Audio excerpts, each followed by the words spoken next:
Welcome to Soulful Practices podcast. I'm your host, Michelle Holling-Brooks, and over the past 20 years, I have been on a journey of healing and awakening. I'm also a coach and practitioner for clients on their journey of unbridling their true self. The number one question I'm asked is, what meditation or practice will help me reach my goals? While there is no one meditation or secret mantra that will unlock our own awakening, there is a doorway that will lead us there. And that's the doorway of learning and cultivating the skills of self-reflection and contemplation. Each episode of this podcast offers you pocket teachings and practices that you can implement right away to help you courageously connect with living your authentic soul-led life. Let's dive into this week's episode. Hello, everybody, and welcome to episode 48. This is our final episode in season 4 of Soulful Practices, and wow, what a journey it has been. And in this season, we have been on a journey of courageously connecting to life. And it started off with that idea of what is connection and what does it mean to be in connection, and to be in that act of connecting. And how is that different from that mental construct of connecting, and connection? And really, what we've been on a journey throughout this season is really how do we help befriend the mind so that we can help it really open to, quote, sinking in, opening and living through our heart center.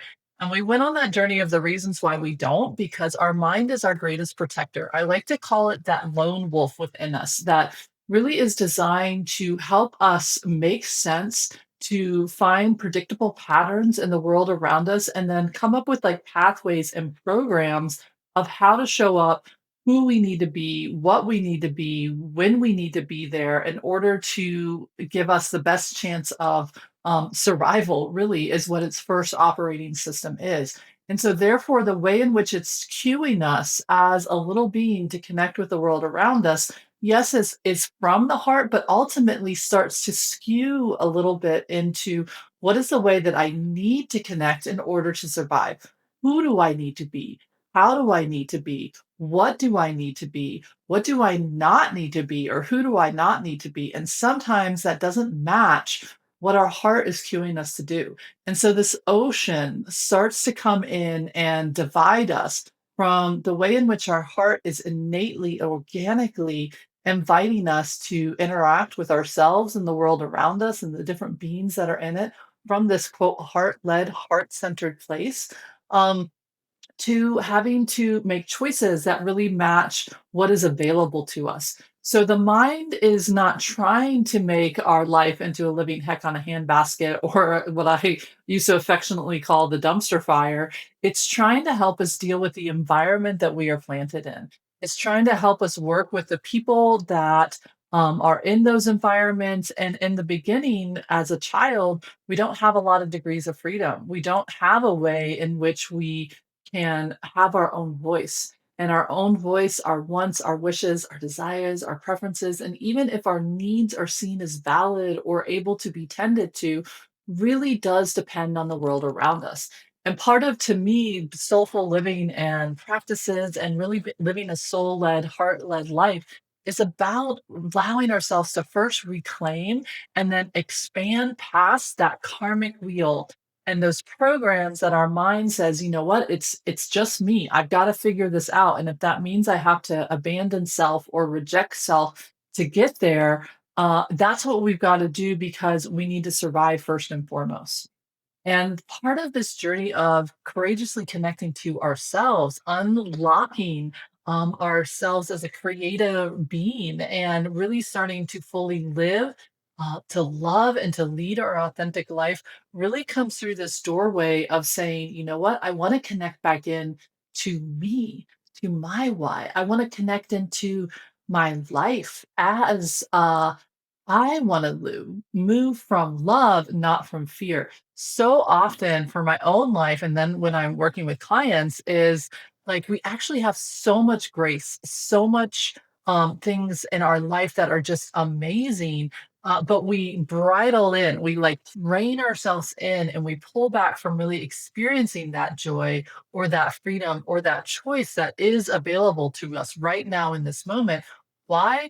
not because we just want to suffer, but because there is a part of us that's just really afraid of rejection, afraid of hurt, or afraid of judgment, and really afraid of, can I truly stand in that knowing, in that voice, and in that choice, that if I am open to my heart, what will that lead me to? And so, to wrap up this season, as we've kind of been around and explored now 11 different ways that we can help our mind courageously connect through our heart, and to the joy, to the laughter, to the relationships, to the skills, the talents, the amazing things that just make us us, our charisms, to really connect with those as they are right now and to lay the foundation to grow into them. One of the things that we definitely need as a soul medicine is this ability to connect with courage. And I love a good Maya Angelou quote. I just think she is quite a mystic in her own right. And such a guide for so many of us on how to courageously live is she is quoted as saying that let me pull it up here so that I'm saying it right and not paraphrasing her. Courage is the most important of all virtues because without courage, you cannot practice any other virtue consistently. Let's sit that down. Courage, the soul medicine of courage. And this is where I believe we all have access to every single one of these quote soul medicines. Why? Because we are all soul. We're all a part of that whole, that universe, absolute divine I am, whatever you feel comfortable calling it. And within there, that means we have access to those common frequencies that are within there: love, compassion, harmony, joy, laughter, forgiveness, acceptance, and courage is definitely one of those ones. And she says that courage is the most important of all these, in her words, virtues. To me, medicines of the soul. These guiding frequencies, these mentors, these beautiful ways of being that help us bridge through that ocean, work with it, drain it, and allow ourselves to connect back to our true self. That without courage, we cannot practice consistently any other medicine and or virtue of the soul. So courage is one of those things that so often, like respect or love or trust or faith, can sound like these really good esoteric words. It's a buzzword in circles, like find your courage, hold that on, pull up your bootstraps. And what I originally associated courage with in my own journey was like the stick to itness drive. And like, I'm going to like heck or high water, I am going to blaze my way through this, and I am just going to be a bull in a china shop, and I am going to do it. And I'm going to do it scared and do it, loud and proud, and nobody's going to derail me. That's what I associated courage with. And while there is an essence of that, that is not what, quote, Maya Angelou, I believe, is pointing to. That is not what the spiritual masters and teachers and mystics of the past are pointing to. And ultimately, I had to go on a journey to really challenge, what is courage? And what does it look like in many different forms and facets? And ultimately, what I realized is that the flavor of courage that I was channeling was really a mind based courage and not a soul medicine. I was channeling a personal will. This is what I want. This is what I want to manifest. This is what I want to take my own personal energy to, and I'm gonna make it happen. Any obstacle in my way, I'm gonna find a way through it, over it, under it. And while that sounds like courage, what I very unfortunately, fortunately figured out is that what I was actually up to was moving through fear. The way in which I was, quote, tackling those obstacles, the way in which I was moving towards manifesting my heart's desires and dreams was had so much fear, so much subtle shame in it, so much of a what I now affectionately call spurring on. So I am in the horse world and I have been my whole life. And it's a huge part of one side of the program out here at Unbridled Change of equine partnered psychotherapy and coaching. And one of the ways that people motivate a horse to do what they want it to do, to follow a human's will, instead of following its own wants, wishes, and desires as a sentient being, is that they use pressure and they use pain as an incentive to spur that horse on. So they, the old westerns where they wear these things and they clink as they walk, and there's this big, pizza cutter looking things with sharp edges. Those are spurs. And what are they designed to do? To be able to rake up a horse's stomach so it pushes them forward and then they leap into performance. Why? Because they want to stop being spurred on. And I realized that that's how I was moving through life. I wasn't actually channeling soul courage. I was channeling mental, quote, spurring myself on into all the different ways that I had created, to all the different things. And yes, there was some soul inspiration into my creations, but the way I was getting through my own mental constructs, the stories of me, the old karmic wheel, and just habit of those conditioned self is I wasn't doing it through love. I wasn't moving through faith or trust. I wasn't moving at all those ways. I was moving from a really harsh inner critic that just raked me over the coals, continuously told me I wasn't good enough, continuously kept me stuck in scarcity and comparison, doomsday. Oh my God, I'm going to die if I don't do X, Y, and Z. You're going to like tank yourself, tank your life, do all these things.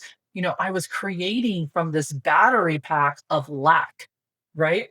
And yet I was doing all these amazing things. And so one would say, hey, Michelle, well, it was working. It was working, but what was the cost?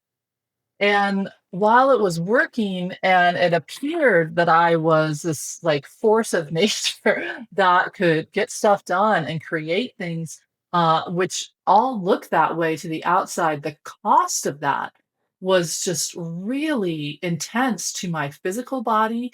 It was really intense to my mental health and well being.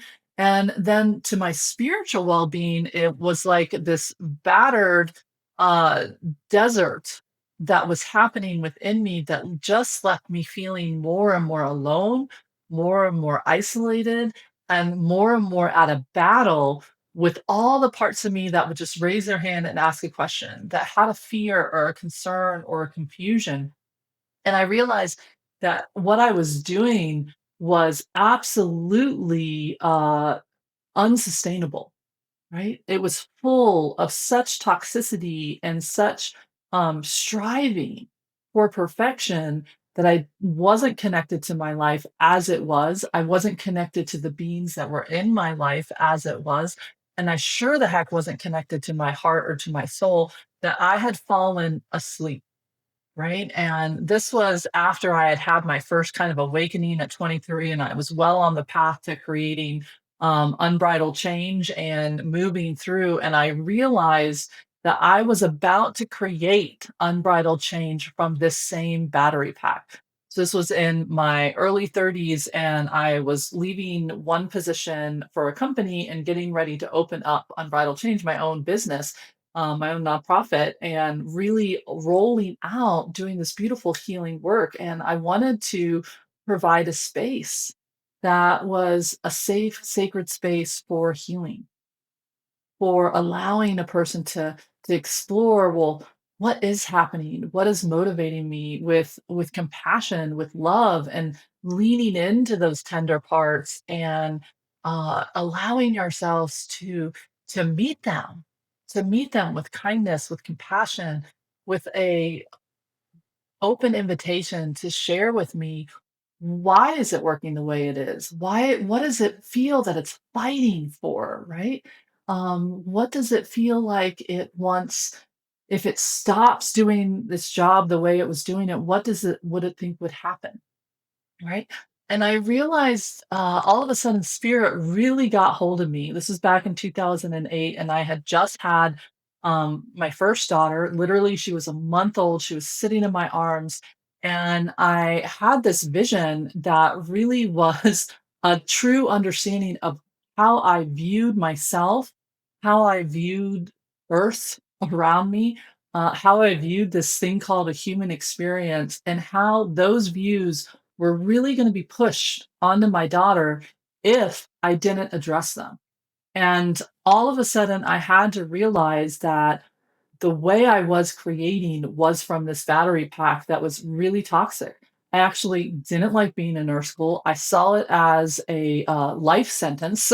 I didn't like being in a body. I was scared to death of trying to connect to this beautiful little being that I was looking at because I had so many attachment wounds that I had just put band-aids over. And I had been this bull in a china shop that was just like working, working, working, working, working, doing, doing, doing, doing, such a soul-driven purpose, that I had attributed to soul, that all of a sudden I realized, "Whoa, that's not soul, Michelle.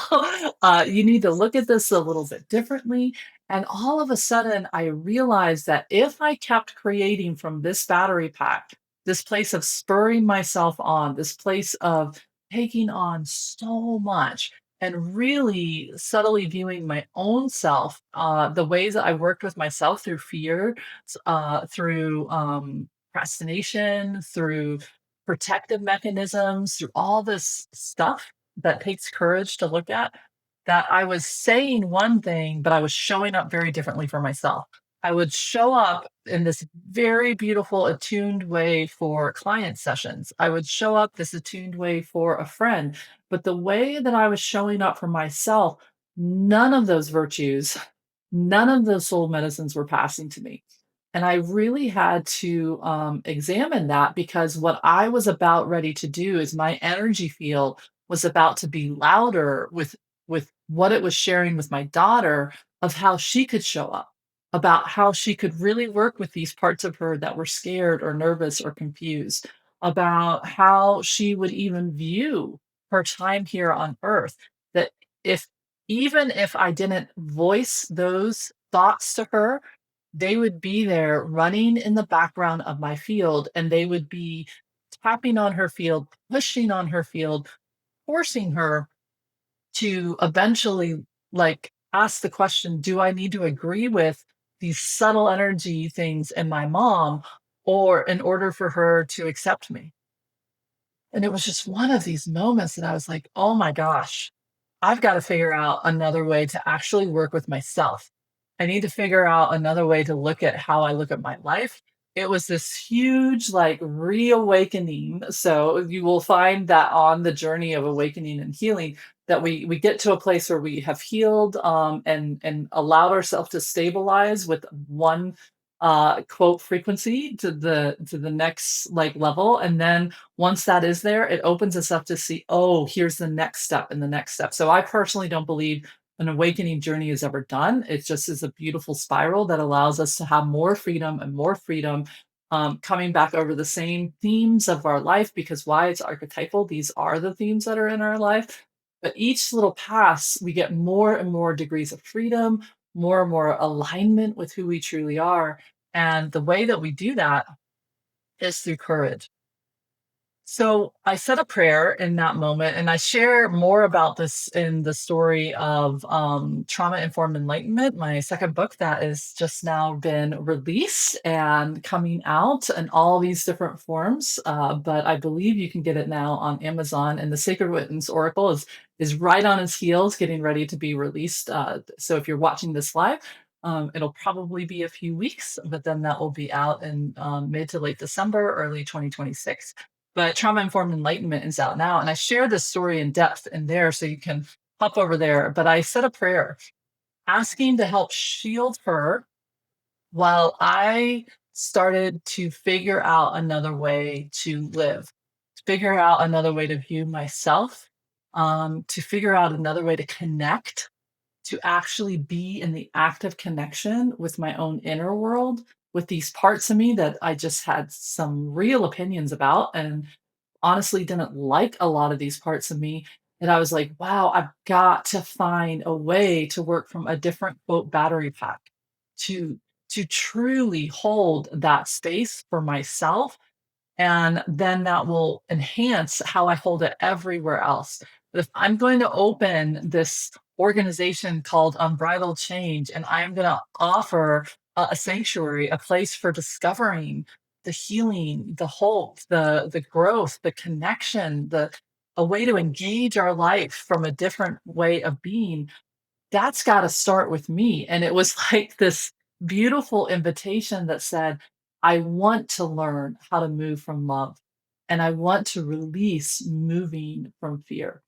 And that is when a poem that I've referenced a few times this season, but I know I probably referenced it a couple other places, and many other spiritual quote teachers and awakening teachers will reference it, is by the Sufi mystic Rumi called The Guest House.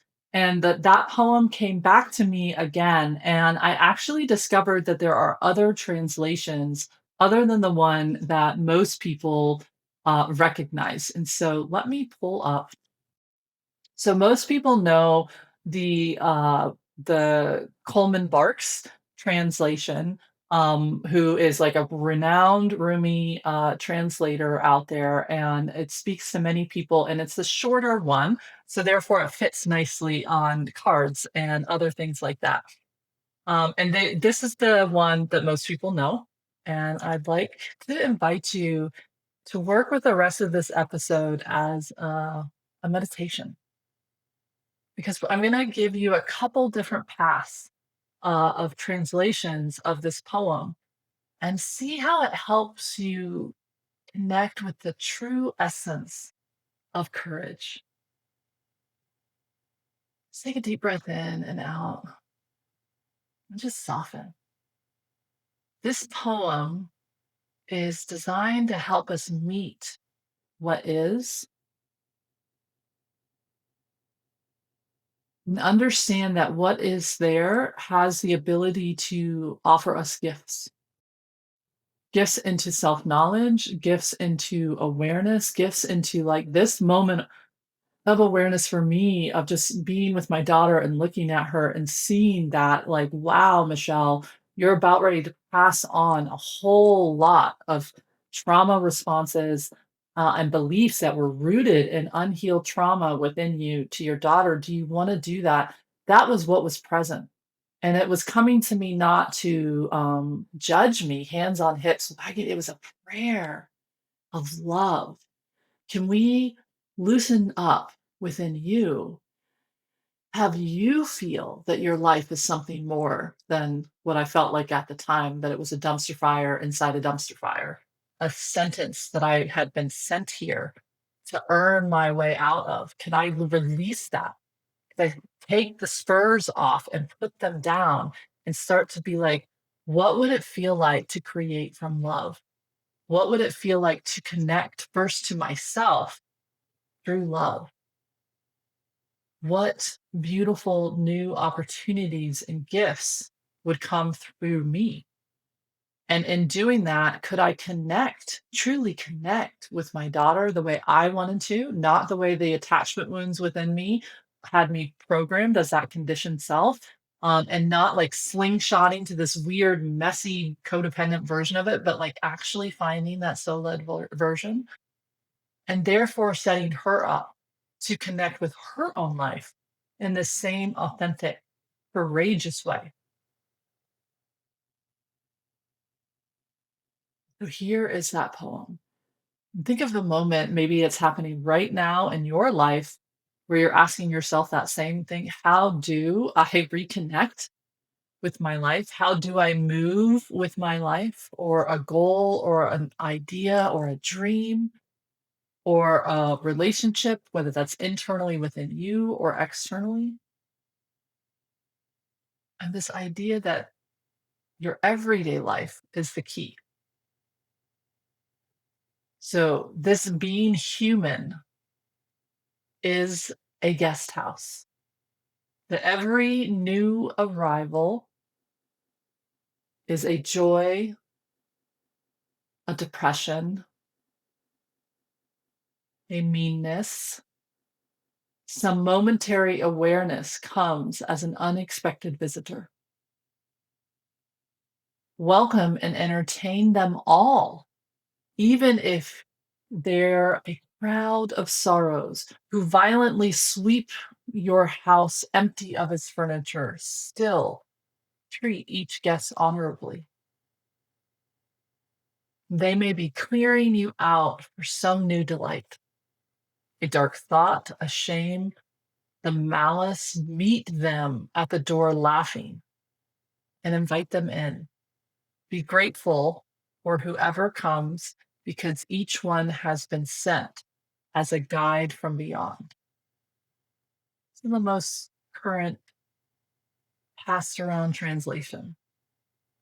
So the being human means every day we get new arrivals, right?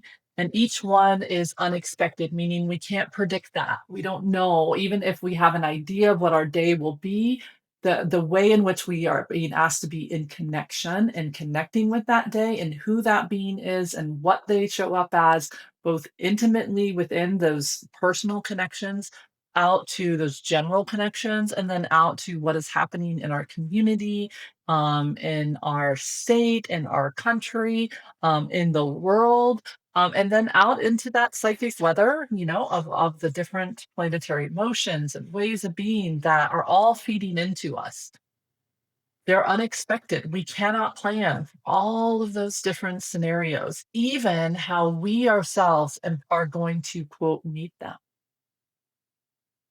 So Rumi in this iteration says, welcome them, entertain them all, meaning meet them as they pop up instead of being like, no, shutting the door, closing the windows, or like let me just get to answer your question through a little screen as fast as I can and then throw it away. Like, no, meet them, no matter what they are. Allow yourself to connect to them, whether that be a crowd of sorrows, whether it feels like they're trying to violently, quote, sweep through your house and empty it of its furniture. Treat each guest honorably, meaning each interaction has a gift within it that may be clearing you out for some new delight. And that's the part that most of us grab hold of. Is like, okay, what in this experience that I'm having in either my own interaction or in what's coming up within me, we start to figure out it's not about trying to control the other person. It's not about trying to even set the other person up to get out of whatever line they're on, right? It's about looking inward and saying, wow, what's happening within me with what is present? And then how can I choose how I want to respond to that versus react? So the delight comes in is like, wow, I'm no longer in this ping pong ball of game of just being ricocheted around the universe, but I'm in this place of being really able to pause to decide how I want to respond to that. And now I actually, instead of being stuck in this reactivity mode or this having to respond the way you want me to, or for me having to spur myself on and say, no, I'm going to make it happen this way. Like we can release all of that. And we can soften, we can take a deep breath in, we can meet and get curious about that thought and invite that thought in to share with us. And then we get to choose how we want to be and who we want to be with it. So then gratitude, the grace of medicine, once we have the courage to open that door and meet it and welcome it and dialogue with it, now we can have that grace of gratitude of a deep bow towards whatever quote stressor or trigger was out there. Um, or the person who's showing up in such an authentic way and it's risky to connect to, right? All of a sudden, we can let that interaction be our guide of literally giving us an opportunity to show up and move from connection to our heart and our soul in alignment with that and creating, consciously creating how I want to be and who I want to be in that moment. Therefore, setting up the next moment to be free of the weight of the past. This is literally how we cleanse and clear karma. Oh, we can do that. So when this poem came back in, I actually found that there were two other really beautiful translations out there, and they're longer. They're noticeably longer than Banks' one, and so or Barks, excuse me, Barks' one. And I'm not even going to try to say their names. I will put it in the show notes because I it's just really different. One is Nicholson, and that's the one I'm about to read you. But the other one, bless my loving soul, I cannot say names hardly well at all. And so once they get like outside of my native tongue, it really just kind of goes downhill. So I will just put it in the show notes below and you can see it. But what I like about both of these versions is they go a little bit more in depth into Rumi's original um, way in which he was writing and the language that he was writing in. And while they feel somewhat, quote, hmm, what's the word I want to say? They bring us into, I feel like, a more intimate picture than the quick version, the Cliff Notes version. So this is Reynolds' first one. It says, "This body is a guest house. Every morning, a new guest comes running into it." So the body of us, our physical body, the body of our life, feel into that. Every morning, every time you inhale and you exhale, the body of you, physical, emotional, mental, spiritual, the life of you as the body of your work, your connections, there comes a guest, a new one, running into it. Beware. Do not say, "The guest is a burden to me," for presently he will fly back into non existence. And whosoever comes into thy heart from the invisible world is thy guest. Entertain it well. So the nuance again. So feel in to one of these moments, not a huge one, but one that's just like an annoyance. A longer line in the checkout than you wanted, a little bit of traffic going into work, sleeping through a snooze alarm, and then feeling that surge of, oh my gosh, why did I do that? What was that? It's like in these moments, these little moments, a text from somebody saying, "Hey, I'd love to chat." So again, it doesn't have to be a negative one. It could be an invitation for beautiful connection. There's going to be a tendency for us to automatically view it through the negative. That's our mind's default pattern, that this guest is a burden to me. And if we do, it will fly back into non existence, meaning the guest that was coming to help us free ourselves, to help us find that delight that comes at the end of this, it will disappear. And we will instead feel the story of the burden, the story of the conditioned version of ourselves, the story of how and who we are when we view our life through that lens. However, if we can come through the invisible world, the courageous world of the heart, that we will be able to entertain this guest well, meaning understand it, pull out the delight, heal what needs to be healed, and let go what needs to be let go so that we can show up in a way that is in alignment with our heart. But to do it, it takes so much courage. Just feel into that. In that moment of feeling frustration in the checkout line, annoyance in traffic, disappointment and self shame coming when you realize you slept through an alarm or you didn't manage, quote, time well. In those moments, if we can welcome that's an opportunity for us to soften, to give grace. But it takes courage for us to hold up our proverbial hand and say stop to the mental being that's going to instantaneously say, this is a dark thought, a burden. an annoyance, whatever story comes with it. It takes a lot of courage to hold up a stop sign in our own system and say, no, I don't want to view it this way. I want to open and see and feel and hear and know this, what is happening right now, and interact with what is happening right now from a different point of view. Deep breath in, out.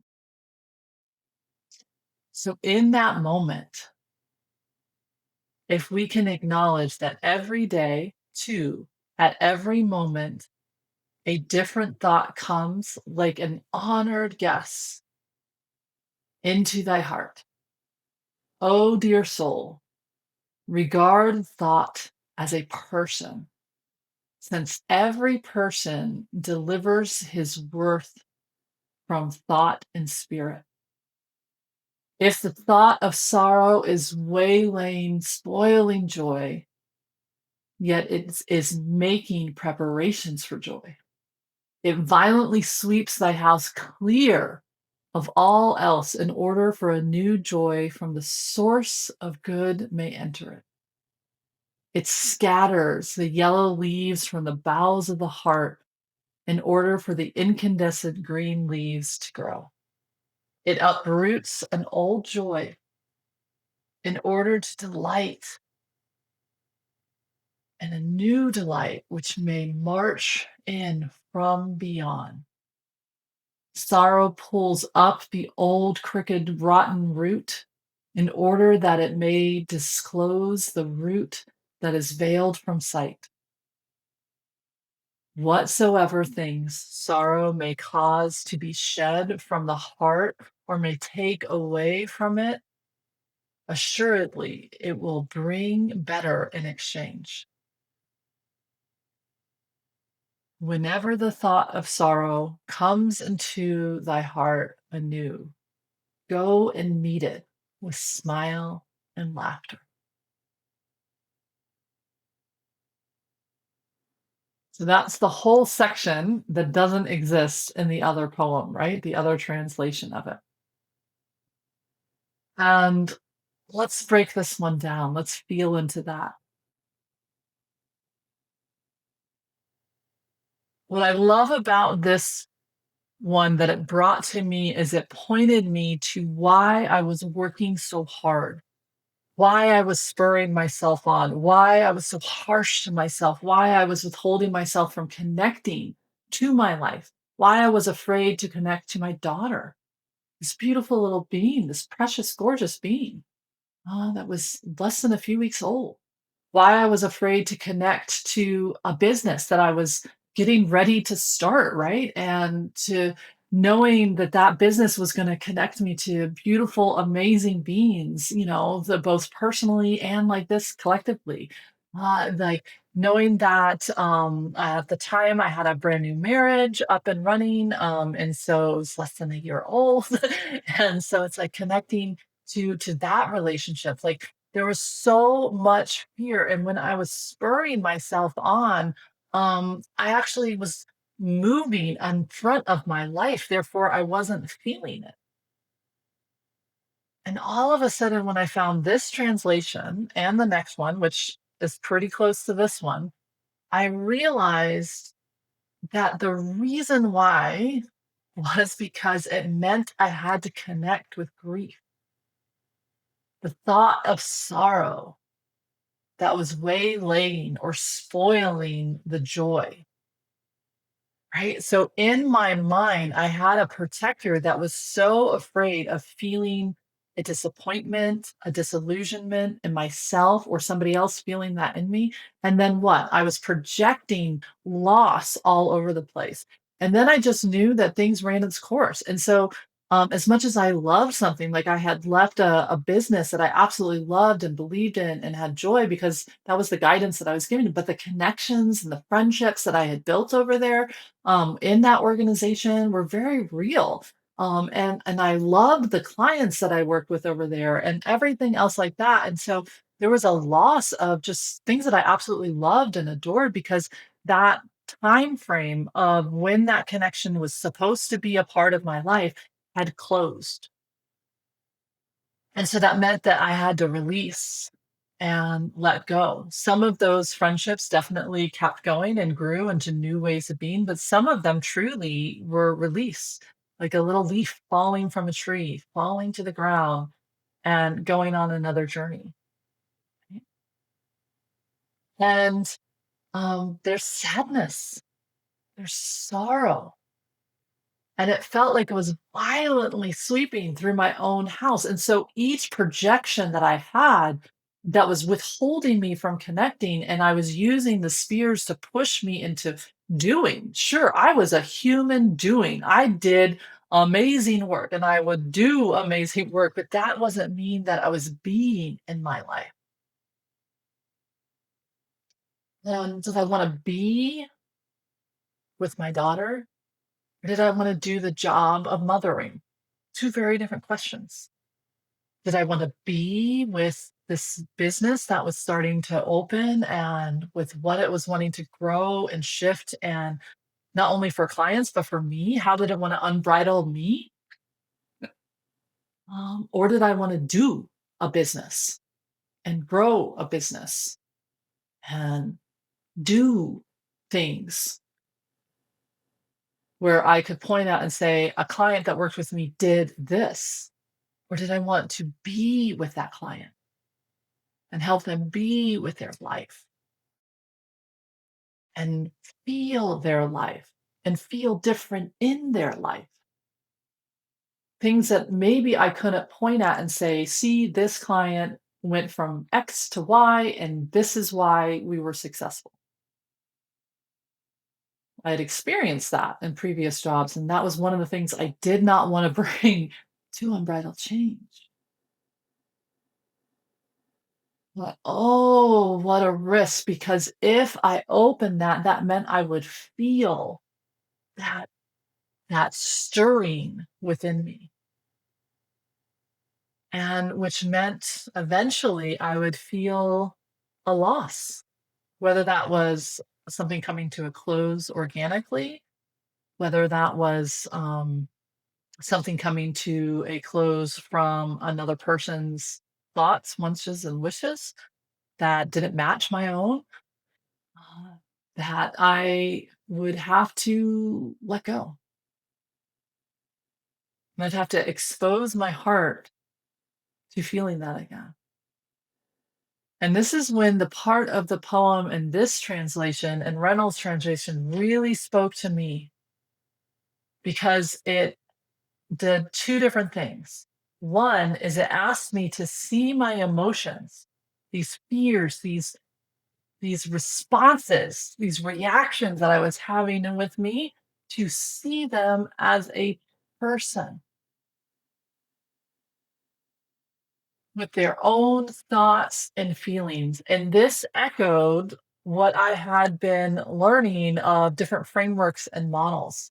So this could be what you would call parts work, but this is hundreds of years before parts work. And it was founded in 1980 by Richard Schwartz, right? This was the mystical way of working with these different realms within us, to see the part of us that raises its hand and is confused. I'm like so nervous right now, and I don't know why. See the part of me that's angry and mad and just like wants to throw down, and how dare this other person, like this righteousness like coming through. To see it as a part that has something to say. Person. See the part of me that, oh, is so scared. Head down, huddled, knees clasping to her heart, just hardly able to get words out of her mouth. Just, oh, so scared, so lost, so feeling that she did something wrong. Could I, if I saw her as a person, if I honored that that part of me that I was witnessing had a thought, a feeling, a spirit attached to it, there is no way I could bring this harshness to it. It wouldn't even be possible. It would literally fall apart. because I would never turn towards a wounded, fearful animal that way. I would never turn towards a child with a question, just really struggling to figure something out, or a question of excitement that way. I would never turn towards another being that way, and therefore, oh my gosh, Michelle, I have to turn towards myself differently. I have to. There's no other way. And so that was a huge piece that I got out of this translation, was to truly start to work with myself and to see each of these reactions and these responses not as something wrong with me, but as a true opportunity to connect to a thought and a part of me that is connected to a being that needs my help, that needs my honor. It doesn't need shadow pity. It doesn't need harsh judgment. It doesn't need any of those things. It just needs help remembering its spirit. And if I'm going to do that, the emotion, which I find so interesting that Reynolds pulled out of his translation, out of all the emotions that could have come out, it was sorrow. And if the thought of sorrow is waylaying, spoiling joy, yet it is making preparations for joy. It violently sweeps through thy house, clear of all else, meaning I give it my full attention. I am here. I am willing to connect with you.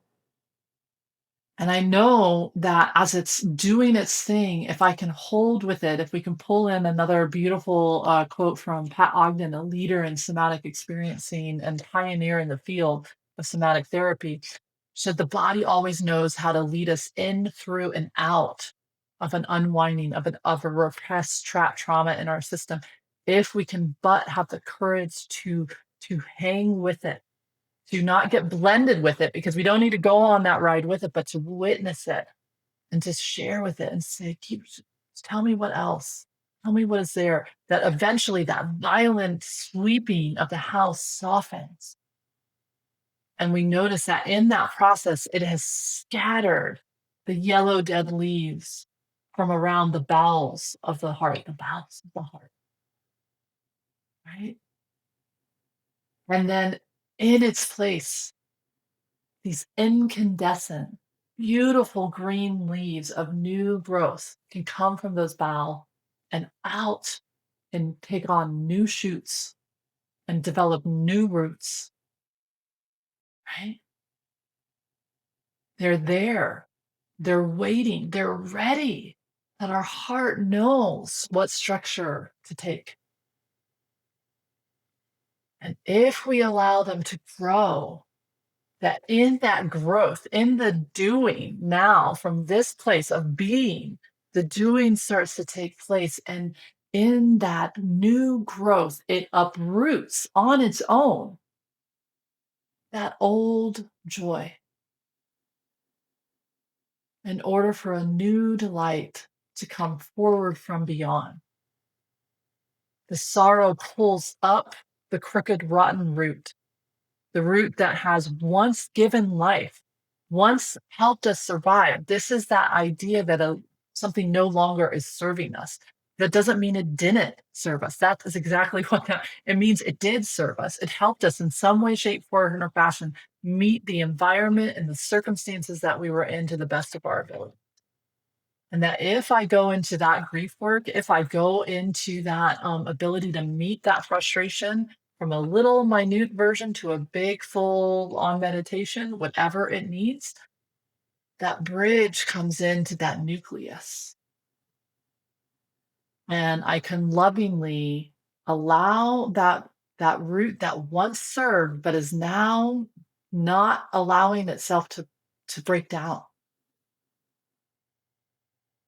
If we can let it pull it up, organically pass that to the universe to transform and transmute, that we recognize that as we look back inward, it discloses the root that has been veiled from sight. There already is within us new growth. new pathways, new ways and structures that we have already cultivated. Why? Because it's time. The body wouldn't release something until there is something there that is ready to take its place. And so that sight starts to come in. And whatsoever things sorrow may cause to be shed from the heart, meaning as we work with that, as we attune to that, as we honor that, that it may take away, quote, something from us momentarily, might have to release a precious want. Of course, we want things that we love to stay with us forever. They don't. Of course, we want someone that we've loved desperately to come back and say, "Oh my gosh, I'm so sorry, my bad," and so that connection can be there, but that doesn't always happen. And we stop waiting and choking like the rotten root for that one to come forward, and we start to open up that there will be truly blessings, a better exchange that's looking to come our way. And all of a sudden, we feel a sense of being held in that belief, that our faith turns into this beautiful felt sense. And we can smile, wipe a tear from our eye, and say, you know what? I can meet this moment in a different way. From a littlest version, like, you know what? As I'm standing in this checkout line, I'm going to just find my feet, take a few beautiful deep breaths in, and just emanate love and gratitude for this moment to recenter myself. Because man, I had been so busy in my day. I was lost in my to do list. I was lost in like what happened 5 minutes ago. I was replaying it and ruminating thoughts. And this moment is a gift for me to find my feet, take a deep breath in, soften, and gift myself 3 minutes of time I would never have given myself otherwise. And so now I can do a deep bow to that checkout line and all the beings that are in it. I can do a deep bow to that store that I'm in, and arrive. Same within traffic jam. Same within a moment of waking up late. I can keep going with that energy, spurring myself on, and bringing that energy of behind the eight ball, so to speak, in and shame and judgment into all of my other moments throughout the day. Or I can take a quick moment, breathe in, say, you know what, that happened. Now, how do I want to move forward? Ah, I can let that exchange happen. I can, quote, grieve for that loss, and I can open with a smile, and I can go to meet the new moment with smile and with laughter as my guide. Feel into that.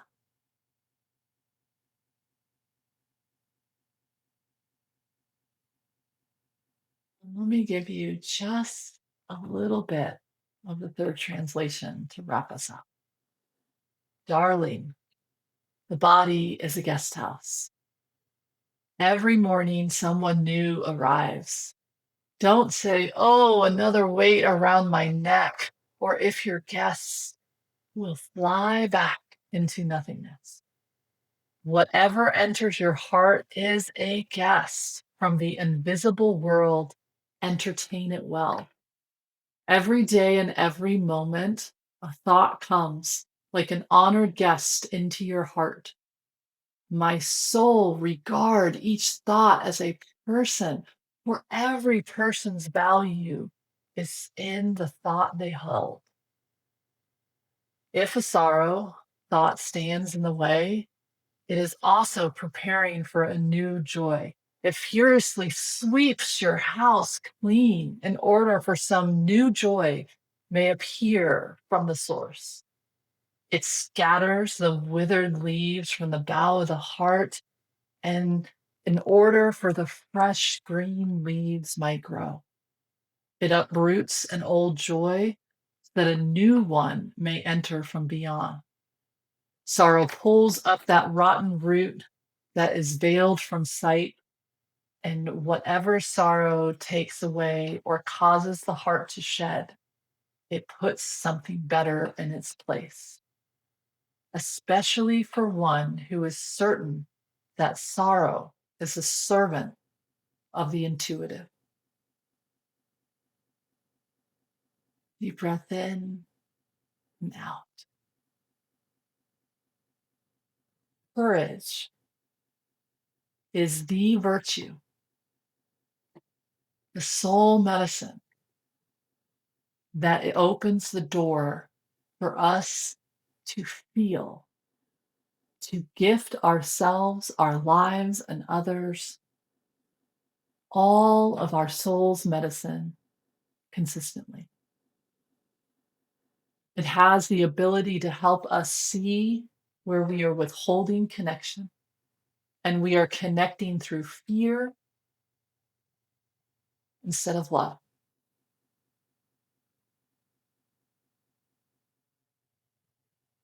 Courage is not plowing through or the absence of fear.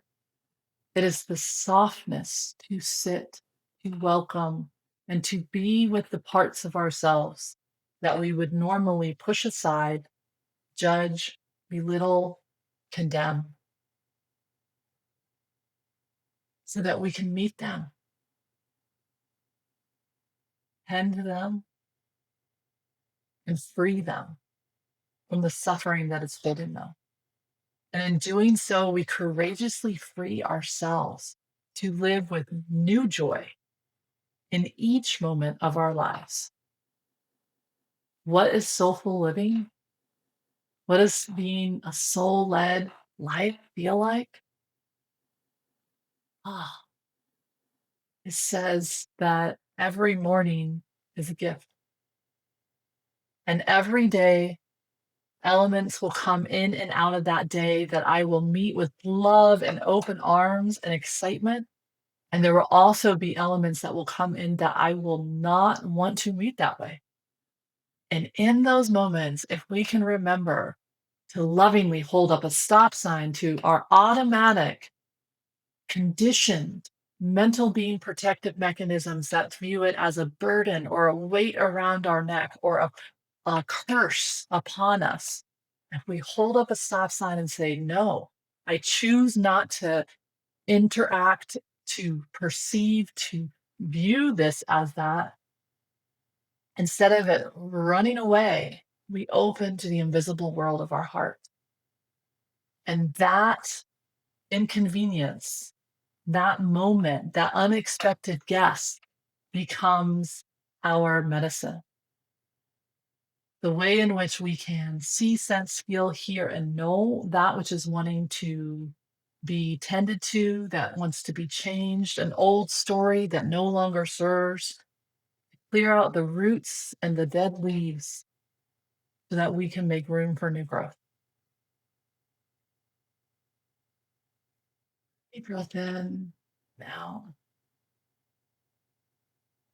I invite you to set this intention this week, to see if you can start with that first part of the poem, changing the very first way in which we view these elements, these guests that come into our life throughout the day, and the response that we have to them. Because that's where the key is. We can't shift the elements outside of ourselves. Our gift, our courage is to come inward and change the way we work with ourselves.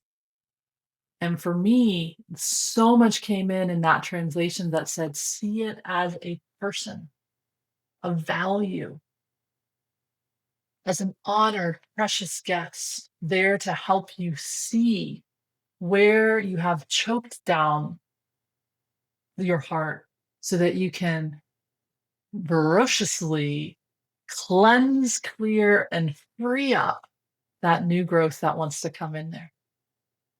With courage, with love, with compassion, with gentleness, with kindness, and strength. Opening up all of those. To set that intention this week, I would love to hear how that then guides your attention to the different ways that you notice, like, oh, I saw this as a burden, or I saw this as an inconvenience, or I saw this as a weight around my neck. And one Were you able to hold up the stop sign? Even if you weren't able to shift the next thought, could you at least witness that automatic protective mechanism at play? Was the awareness able then to help you engage third step and viewing it a different way? An honored guest that's there to help you see aspects of you and work with them differently, freeing you up from feeling that you have to spur your way through the day and through showing up to, I get to actually be with myself. And then if I'm with myself, the action, the conviction, the doing, the energy that I bring into that will be very, very different. I won't need spurs. I do a lot of what I call liberty riding and work with horses, which means it's based off of this general genuine connection of what can we create together? What do each of us want to dance with and to explore? And taking into account what is the horse's wants, wishes, and desires? What is mine? Sometimes it's just sitting with each other and breathing with each other and, just being in that space. Other times we want to be in movement and dance, connection with that.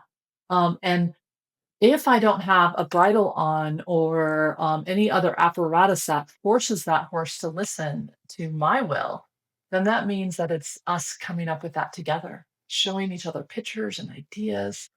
How can we create movements, dance together? And that is what we're up to with our life.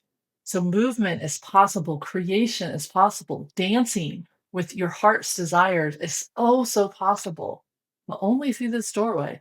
And that's something I didn't figure out until right then in 2008 when Unbridled Change came forward and my daughters just being with me and my desire to move with these two new creations in my life, more connected to who I am than who I was, more connected to who I am being in those moments than who I think I should be doing in those moments, right?